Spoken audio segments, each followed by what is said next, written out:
Hey everybody, this is my 125 gallon native tank, and today we're going to do a little bit of work on the lighting. I've got a few ideas of what I want to do to this tank in the long run, but those are all going to have to wait until I can rearrange a few things. I need to get these fish out of the tank, or at least I need to get some of these fish out of the tank before I start worrying about rescaping it or adding new fish or anything like that. Not to mention the fact that I have not yet found any of the woodwork or rocks. Again, just haven't put a whole lot of thought into what's going to go on inside the tank. But I did think a while ago about how I wanted to change the lighting up in this tank. The way we've got it set up right now, I've got two pretty high quality Cree floodlights sitting on the top of the tank. You can kind of see how there's sort of two columns of light shining down there, and I have them positioned more towards the front of the tank, and that way when the fish swim in the forward area we get to see their colors light up nice and bright. Again, that is a good high quality light. It really does a good job showing off what the fish naturally look like. Now, of course, we've got a lot of glare in the background at the moment because this is going to be a before and after video, but I just want you to get a good idea of what the tank looks like now. So at this end of the tank, it's one singular 4-foot shop light that does a pretty good job of evenly dispersing the light all the way down the length of the tank, but it's towards the rear of the tank. It's not a terribly high quality light, and because it's sitting on top of the hood and it's sitting on the glass, I've now got a lot of crud and growth and stuff going on the glass, and that's why here in the middle of the tank it doesn't look nearly as bright as it does down here towards the end. You got a lot more light shining through for some reason towards the end, maybe because of the filter and the way the water splashes or something. Maybe the oh, I can tell you exactly what it is. I feed them in this part of the tank most often, and they're doing all their jumping and splashing right here, and it probably gets a bunch of grunge and stuff all stuck up underneath of that hood, you know, on the glass and everything, and that's why it's a lot dingier looking here towards the middle of the tank. So again, not going to change anything as far as the scape or the fish or anything like that. I just did a big water change yesterday, so we don't even have to worry about that. I'm just going to change the lighting over, and then I'll show you what I did and how I did it and so on and so forth. So there's your before, and there's your after. I like it a lot better. I've always been a fan of open top tanks. I always prefer an open top tank over a closed tank. And so now I think this one looks a whole lot better than it used to. So this is still 5000K. It really does a good job at showing off the natural colors in these fish. Now, keep in mind, I just did a big water change yesterday and really reduced the tannins in this tank. So if we give it a week or two and let those tannins build back up and we get some nice tea staining in this water, it's really going to give a lot of character to the tank, and these golden shiners will start to color up. They actually look golden, and the golden shiners are this one here. I've got a couple of them left in the tank, and they actually look very golden colored. Here's another one here. Right there.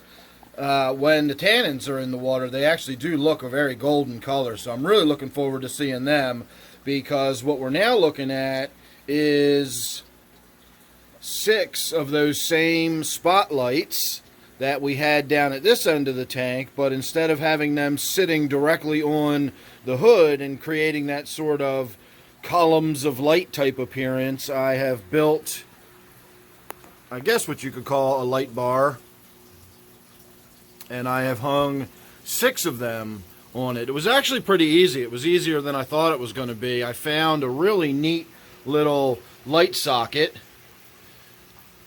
It actually comes with a little hanging hook.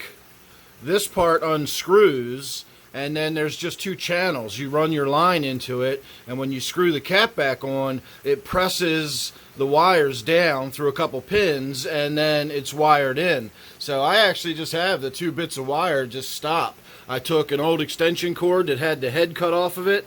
Well, it wasn't an extension cord. Whenever I throw away a piece of electronics or something, I always just keep the cord. I cut it off, and then that way I've got a little electric cord if I ever need one for something. And so I took one of my old electric cords You can see it's a standard electric cord, had the head attached to it and everything. And then I simply cut a split in the line every place I needed to put one of these. I fed one side through one side through the other, screwed the cap back on, measured appropriately.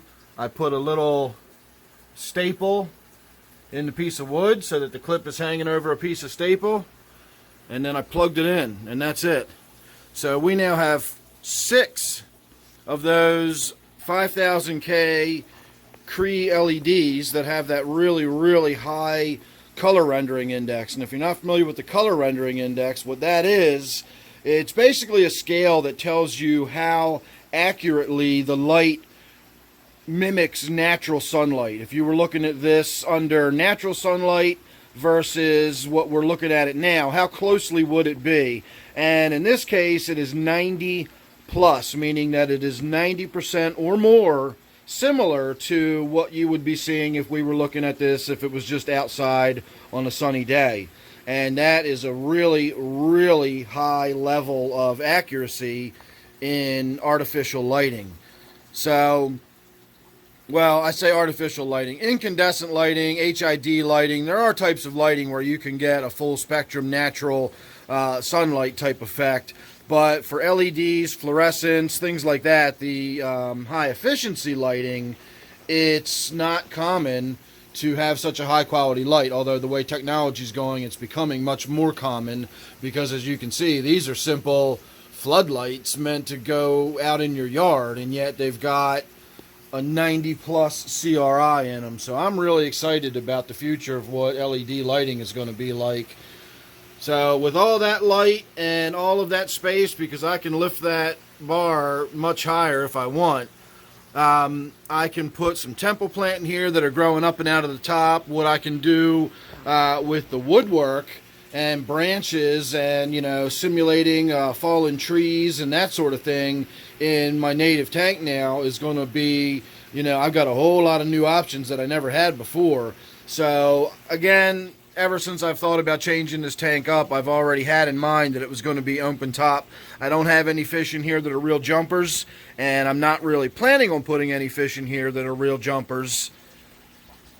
I just love the way we get such a good, clear look at these fish now with all this light shining on them, especially at this end of the tank that was always sort of muddled up from having that shop light in the back, and you never got a lot of light up here at the front. I also love the way you get that sort of sparkle and twinkle from the water, the way the LED shines on it. I keep my spray bar from my filter turned upwards, so it gives me a little bit of surface agitation. And likewise at this end of the tank, I don't know if you've noticed this or not, it probably needs to be cleaned off a little bit. I keep a power head right here just below the surface, just for the sake of creating a little surface agitation. It's supposed to be facing upwards. I think I just knocked it out of its... Yeah, I did. I just knocked it out. Let me see if I can push this back in by hand. I'm going to have to take it out of there. I can't get it to go back in. Oh, there it is. Maybe. Nope, it just fell out again. So I'm going to have to get in there and reinstall that. But the idea is it's supposed to sit under the edge of the water and just create a little bit of agitation at this end. That's why all my floating bits and debris that used to be plants are sort of down this way. They're being pushed down this end from that power head that's no longer hanging there. And yes, that used to be all floating water sprite, but the fish in this tank that love eating plants have turned it into that. Basically, it looks like yesterday's leftover salad left in the bottom of a dumpster. But that used to be floating water sprite. So there you go, everybody. That's the first look at the first step of changing my tank over into looking something different. And I honestly think just a little bit of change we've done there. If I can get back around my waterfall tank here, we'll step away from the tank a little bit. That to me just looks so much different than it used to, even though the scape and everything, nothing's changed except the lighting. But to me, that just looks so much better. I really enjoy the open top tanks. I like them so much better than a closed up tank. So there you go, everybody. Look forward to what is to come. Again, not 100% certain, but it should be exciting. And hopefully I'll get my button gear and we'll get something done by the end of the summer. And we'll get out and maybe do some good videos of out around the reservoir collecting up some woodwork or something. I don't know. If you encourage me and push me towards it, we'll be more likely for it to happen. So feel free to encourage me in the comments. Let me know what you think. Make sure you're subscribed. And then don't forget, of course, this one is my 125-gallon native tank. So thanks again. I'll see you real soon in the next one.